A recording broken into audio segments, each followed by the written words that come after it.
Hello, I am Major Retired André Thivierge, and I am the co-chair of the Ottawa Veteran Task Force. I am happy to bring this initiative to you in partnership with the Department of Family Medicine at the University of Ottawa. Knowing the programs and services delivered by veteran supporting organizations is paramount in ensuring that your veteran patients benefit from the best and most appropriate healthcare. They also can give you a sense of security that you are not alone in your journey of helping your veteran patients. In today's podcast, we will be exploring two key organizations that support veteran health and well-being: Veterans Affairs Canada and the Royal Canadian Legion.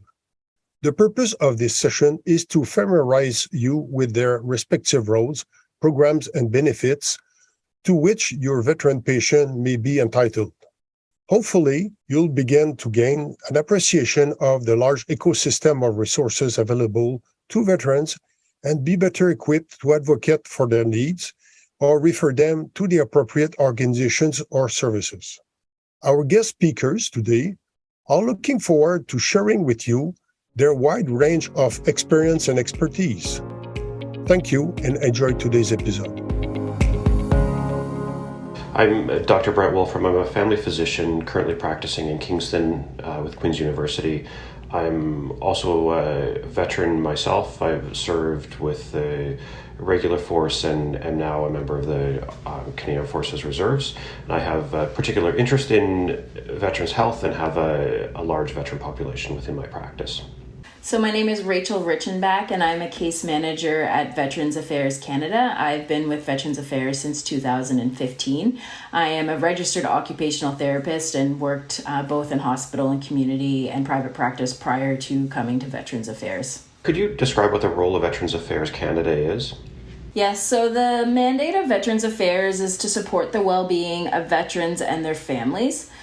We also promote recognition and remembrance of their achievements and sacrifices for anyone that served for Canada during times of war or within the military. So a veteran is any former member of the Canadian Armed Forces, regardless of what branch they served in, whether it was regular force, reserve force, Canadian Rangers. The department is broken up into three main branches. The first is service delivery.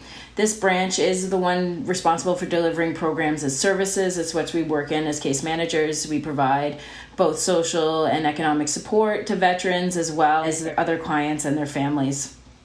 There's also a branch for strategic policy and commemoration. So they develop the partnerships in support of the programs and policy development. And they also, are the branch responsible for keeping alive the memories and achievements and sacrifices made by those who served and continue to serve Canada, both in times of war, military conflict, and at peace. The third branch is our Chief Financial Officer and Corporate Services branch. So ultimately, the mission is to provide client-centered service and benefits that respond to the needs of our veterans, to other clients and their families in recognition of their service to Canada. Could you describe what services veterans would be eligible for, the services specifically that might be of interest to a family physician caring for a veteran patient? So there's a wide variety of benefits and services available to veterans and their families. We support families and well-being. This includes any survivors or caregivers of veterans.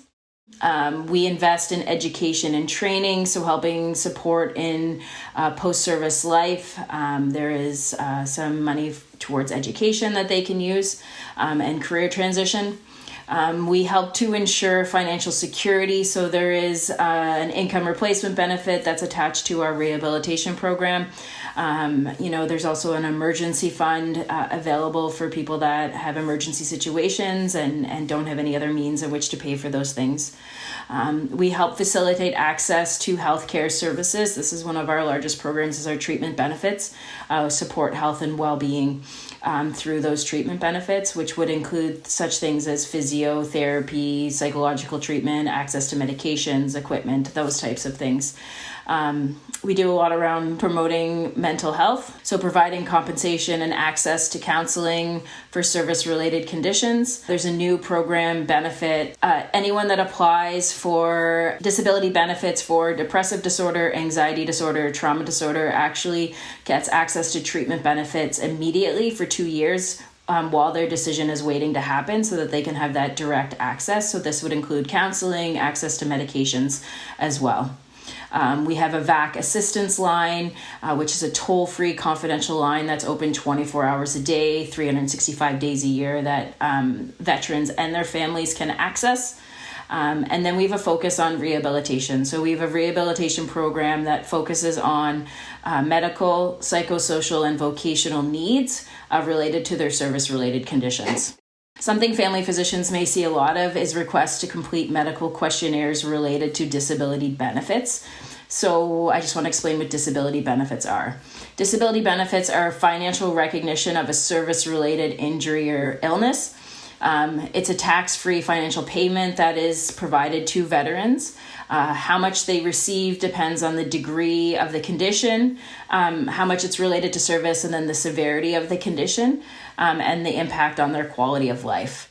By getting a disability benefits, this is how they access treatment benefits for that condition. For example, if they get recognition for post-traumatic stress disorder, they would have access to mental health treatment, medications, anything like that related to their mental health condition. It would be the same for any physical health conditions.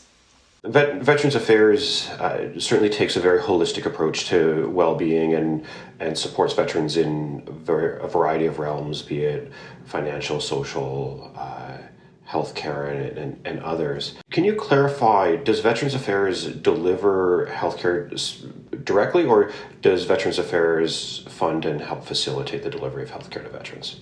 So Veterans Affairs helps facilitate that. So for example, our treatment benefits program, they would have funding towards psychological services, and then Veterans Affairs would pay for example, psychological sessions.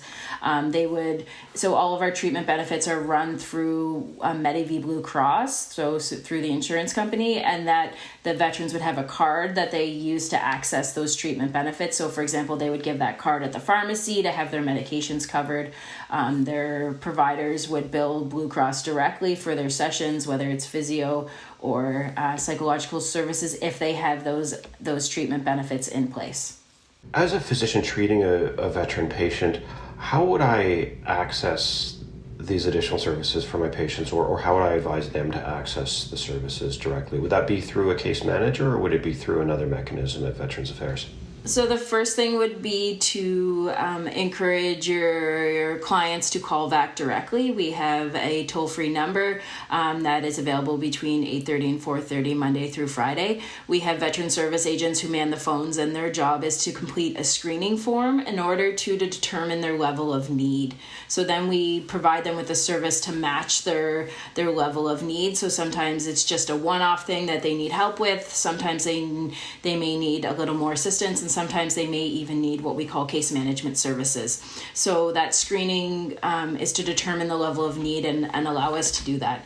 Now, with written consent from family physicians, you can reach out to VAC directly to seek clarification on benefits and services, what paperwork's being requested, what VAC will pay for, and even for us to reach out to a veteran if you have concerns. So long as that consent is on file, we can receive that information. In terms of what case management services look like for complex files, if you have really complex patients, the VAC case manager works towards mutually agreed upon goals through a collaborative, client-centered approach. Case managers monitor and evaluate the process and really are kind of to help facilitate the different services they may need, whether it's VAC paid or in the community. And then goals are used, to monitor progress and to help improve, their physical health, their mental health, employment, financial, housing, social integration, and life skills. My next question is around the paperwork. So we hear a lot about physician administrative burden and burnout and things, and veterans often come with a lot of paperwork to be completed for Veterans Affairs. Do you have any advice or encouragement for physicians about First of all, the importance of the paperwork and what that facilitates for our patients. And secondly, the process that we may invoice for that paperwork. I think that sometimes helps when we know that we can be paid for the forms. We do rely on family doctors for a lot of documentation from Veterans Affairs. In particular, as I had previously mentioned, individuals who apply for disability benefits may be required to undergo a medical examination by a qualified medical practitioner in order to establish a current diagnosis. So we need a diagnosis confirmed within the last 2 years, as well as to provide up-to-date clinical information on the health status, so an examination. And also individuals who undergo reassessments for a medical condition, if they already hold a disability pension, disability award, or pain and suffering compensation, we would need an updated assessment in order to be able to provide the necessary medical information for that, for them to be able to complete the assessment. So when a medical examination or testing is requested by VAC, both the specific testing and the examination requirements, in addition to the reporting expectations, will be clearly articulated in a letter to the doctor. This is to prevent billing of unnecessary services. So often you'll find the patient will bring the medical questionnaire, but not the letter explaining all of this. So always encourage the patients to bring that letter, because the letter explains what VAC will pay and how much they will pay for that. So VAC will reimburse the applicant or provider at a reasonable rate in accordance with the provincially recommended fees for uninsured third-party requests for each VAC medical questionnaire in support of a disability benefit application or reassessment. There are times we ask for other medical documentation, such as for a rehabilitation program. These will also be reimbursed at a reasonable rate in accordance with the provincially recommended fee for uninsured third-party requests. And again, a letter would be sent either directly to the physician or with the patient to know that, what we would cover and exactly what we're looking for. So a key thing is, if you're unsure, is with written consent from your patient, you can call VAC, or your staff could call VAC to clarify, is this a form that has a letter attached to it that we're willing to pay? So if you're unsure, that clarification always can be sought with written consent. Any provincial services needed, such as x-rays or MRIs, would be continued under the provincial services. They're not covered under VAC. In exceptional cases where a specialist report has been requested, a reasonable fee may be considered based on the content of the report in accordance with the recommended provincial fee schedule. It is important to note that medical fees associated with examination or testing which has not been requested by the department or which is an access of the services that VAC requested will not be reimbursed as billed. So it is important to get that clarification if you don't have that letter to make sure that VAC will cover the cost to it. And VAC can be billed directly. You do not have to bill the client, or you could bill the client and the client can get reimbursed. And is Veterans Affairs Canada the only service provider that veterans have access to? Veterans Affairs is not the only service provider available to veterans. So any provincial healthcare services is considered first payer for any provincially funded services. So that's important to note. For any recognized service-related condition, they do have access to treatment benefits through Veterans Affairs. Our treatment benefits program is managed through Medivie Blue Cross for any of their recognized conditions or illnesses. VAC has access to a network of operational stress injury clinics, referrals for both mental health assessments as well as psychiatric consults for medication management, which what they do is they link with the family doctor and send back the recommendations for the family doctor to manage the medications, but they can provide that psychiatric consult to help guide that process and do some follow-up. They may also have access to the public service healthcare plan, either as a CAF pensioner or through our rehabilitation program, which would provide, healthcare benefits for services that are not service related. And then, for people who may not have access to those treatment benefits because their injuries or illness are not service related, we would, do our best to connect them to community resources and, work with the family physician to see, what kind of services we could help provide in the community. Thank you very much for joining us today, and thank you for all the work that you and Veterans Affairs Canada do in supporting veterans and their families and communities and care providers. My name is Patricia Royle, and I am the Ontario Command Provincial Service Officer of the Royal Canadian Legion, serving the Eastern Ontario area. My main focus in my position is assisting veterans or still serving members with their claims for disability to Veterans Affairs, and I've been doing this for about 12 years. Can you describe to us what the role of the Royal Canadian Legion is with respect to support to veterans? Certainly. The mission of the Royal Canadian Legion is to serve veterans, which includes serving military and RCMP members and their families, to promote remembrance, and to serve our communities and our country. So, as you may or may not be aware, we as Provincial Service Officers of the Royal Canadian Legion are here free of charge to assist veterans and still serving members with disability applications to Veterans Affairs Canada. You do not have to be a Legion member. We assist with claims for disability at all levels, from the first applications, and if these applications are denied or the assessment is thought to be incorrect, we co-represent with the Bureau of Pension Advocates at the Review Board. If the Review Board is unsuccessful, we have Dominion Command Service Officers who specialize in appeals, and we can assist with those. So we at the Royal Canadian Legion assist at all levels of the application. You do not have to repeat your story every time. It is true that serving members and or veterans may submit their claims through my VAC account or directly with Veterans Affairs Canada, but we at the Legion are available to the veteran or still serving member. In my office, we answer our telephone and emails promptly, and we assure that everything is in order with the claim before it is submitted. We can assist with the completion of paperwork. We make sure the claim will not be denied because of a technical matter. For example, if it does not show on the service health records of a still serving member that the condition is chronic, that it has been ongoing for at least 6 months, this must be shown in order to have a successful claim. Or maybe there is not a confirmed diagnosis from a doctor and or imaging, and Veterans Affairs does not accept a diagnosis from a physiotherapist or chiropractor.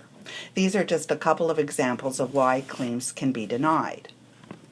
If a claim has already been started directly with Veterans Affairs Canada, we cannot step in and take over the claim, but we can provide advice on what to put on the statement. Who registers and submits the claim is not important. We just want to see success. Every entitled condition may be reassessed every 2 years up to the ceiling for that particular condition. We would check to make sure the veteran or still serving member is receiving all the benefits they are entitled to. Veterans Affairs changed their policy about partial entitlement in 2018.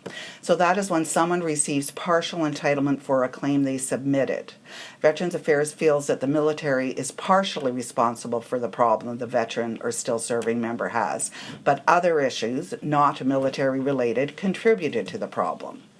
When Veterans Affairs changed their policy, the lowest partial entitlement that can now be received for an aggravated condition is 4/5. If someone received 1/5, 2/5, or 3/5, we can submit a review to ask Veterans Affairs Canada to amend the entitlement. It would not affect treatment or reassessment, they would remain the same, but the increased entitlement could result in a financial benefit. Many hearing loss claims were given partial entitlement, so it's a good idea to keep that in mind, and you could always contact me to see if that applies to you. We at the Royal Canadian Legion also assist still serving members and or veterans with requests for financial assistance through our Poppy Trust funds. The Poppy funds may be used for veterans or still serving members or their families for something medical or for safety reasons. We provide financial assistance for many different reasons. Someone could need help with dental work or hearing aids that they cannot afford. Maybe a wheelchair or a stair lift is required. Sometimes a person just needs a little assistance with utilities to get them through a rough patch. We have food and gas vouchers that may be used for those that need them. Financial need must be shown. Ontario Command of the Royal Canadian Legion assists homeless or at risk of homeless. They have a much wider ability to assist. First and last month's rent, furniture, apartment kits. Multi-faith housing has opened in Ottawa and is housing quite a few veterans now, which is great. The Royal Canadian Legion clearly provides very robust support to veterans applying to Veterans Affairs for disability benefits for service-related injuries or illnesses. And it sounds like you also provide emergency assistance in form of finances and vouchers for veterans in need. Are there other services that the Legion provides outside of financial resources or advocacy for veterans applying for Veterans Affairs Canada benefits? The Legion overall, in general, has a great many different benefits to the community. They certainly support seniors and they support youth. They have bursary programs, poster and art and public speaking programs that they provide at the branch level, and then they go up through district to provincial, etc., to help youth. Definitely they support different events and causes in their community that are not veteran related, just community related. So they are an all-round helpful for the community and as well as veterans. And what sort of support can the Legion offer to physicians who are engaged with Veterans Affairs Canada on behalf of their patients? The first thing I would like to mention is that it is of vital importance that a family physician provide the required medical information in order for the veteran or still serving member to have success with their claim for disability. Veterans Affairs cannot provide a positive result unless they have a confirmed diagnosis from a physician or nurse practitioner. A physiotherapist or chiropractor may add information, but Veterans Affairs does not accept a diagnosis from them. At the first application level, Veterans Affairs only requires the doctor to provide a diagnosis of what the problem is today. Sometimes the doctor feels that they should have the entire medical history of the veteran, including what event caused their problem. The doctor does not need to know the history of the veteran or what event caused this problem. They just need to provide a confirmed diagnosis of what the issue is today. Then it is my job to link the issue to their military service. Thanks, Patricia. And that's such a good reminder that the physician is not obligated or expected to demonstrate causality except in very specific circumstances where they would be specifically asked to do so, but rather simply to objectively and honestly fill out the forms as we would for any other insurance type form. Veterans Affairs will reimburse the doctor for the completion of the requested paperwork. Everyone knows how busy doctors are, especially after the last 3 years, but we would really like to ask the family physician to take the time to complete the required medical paperwork. It can be of vital importance. A successful claim means treatment would be covered, which can completely change and improve the quality of life for the veteran. I am available if the doctor has questions or needs clarifications.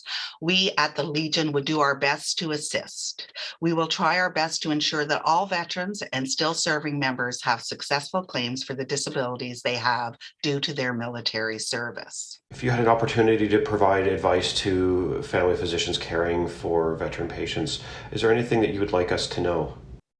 The main thing I would like to emphasize is that by working together, we can ensure that all veterans and still serving members receive the benefits they are entitled to. I couldn't agree more, Patricia. The paperwork is advocacy and certainly the role of the physician in caring for their patient. Thank you very much for joining us. Thank you for the work that you do with the Royal Canadian Legion. Thank you, and it's been a pleasure to be here.